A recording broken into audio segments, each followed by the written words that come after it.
12 ഉയർത്തിയിരിക്കുന്നു. BJP 12 തങ്ങളുടെ lead നില ഉയർത്തിയിരിക്കുന്നു. Aam Aadmi party 4 തന്നെ തുടരുകയാണ്. പോസ്റ്റൽ ബാലറ്റുകളിൽ ബി.ജെ.പി പുലർത്തുന്ന ഈ ആധിപത്യം, നികുതി ഇളവ്, 12 ലക്ഷം വരെ ആദായ നികുതി ഇളവ് നൽകിയിട്ടുള്ള കേന്ദ്ര ബജറ്റ് പ്രഖ്യാപനം വോട്ടർമാർ ഏറ്റെടുത്തു എന്നതിന്റെ സൂചനയാണോ? വരാൻ പോകുന്ന ശമ്പള കമ്മീഷൻ വോട്ടർമാർ എത്ര പ്രതീക്ഷയോടുകൂടി നോക്കി നിൽക്കുന്നു? പ്രത്യേകിച്ചും കേന്ദ്ര സർക്കാർ ജീവനക്കാർ ധാരാളമുള്ള ഡൽഹിയിൽ ആ ശമ്പള കമ്മീഷൻ വാഗ്ദാനം എത്രമാത്രം വോട്ടർമാർ പ്രതീക്ഷയോടെ നോക്കുന്നു?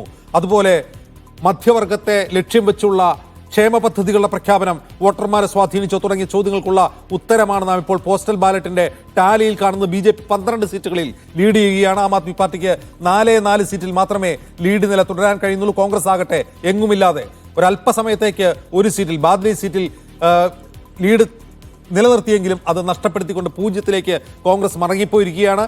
ബി.ജെ.പി പോസ്റ്റൽ ബാലറ്റുകളിൽ അനിഷേധ്യമായ ലീഡ് തുടരുകയാണിപ്പോൾ. 12-4 എന്നതാണ് ഇപ്പോഴത്തെ നില.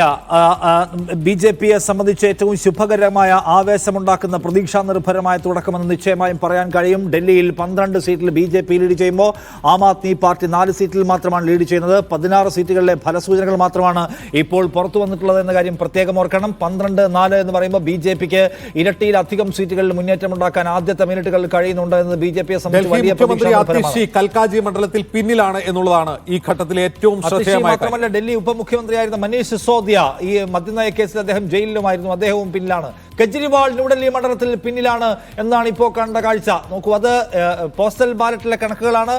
അരവിന്ദ് കെജ്രിവാൾ ന്യൂഡൽഹി മണ്ഡലത്തിൽ പിന്നിൽ, ഇപ്പോഴത്തെ മുഖ്യമന്ത്രി അതിഷി മർലേന പിന്നിൽ, ഒപ്പം മനീഷ് സിസോദിയ പിന്നിൽ. ആം ആദ്മി പാർട്ടിയുടെ പ്രധാന നേതാക്കൾ എല്ലാവരും ഡൽഹിയിലെ തെരഞ്ഞെടുപ്പ് ഫലത്തിന്റെ ആദ്യ മിനിറ്റുകൾ പുറത്തു വരുമ്പോൾ, 17 മിനിറ്റുകളിലെ ആദ്യ ഫലസൂചനകൾ പുറത്തു വരുമ്പോൾ ആം ആദ്മി പാർട്ടിയുടെ പ്രധാന നേതാക്കൾ എല്ലാവരും പിന്നിൽ. ആം ആദ്മി പാർട്ടിയെ സംബന്ധിച്ച് ഒട്ടും പ്രതീക്ഷ നൽകുന്ന, ഒട്ടും ആവേശം നൽകുന്ന തുടക്കമല്ല ഇത് എന്ന് പ്രത്യേകമായി പറയേണ്ടതുണ്ട്.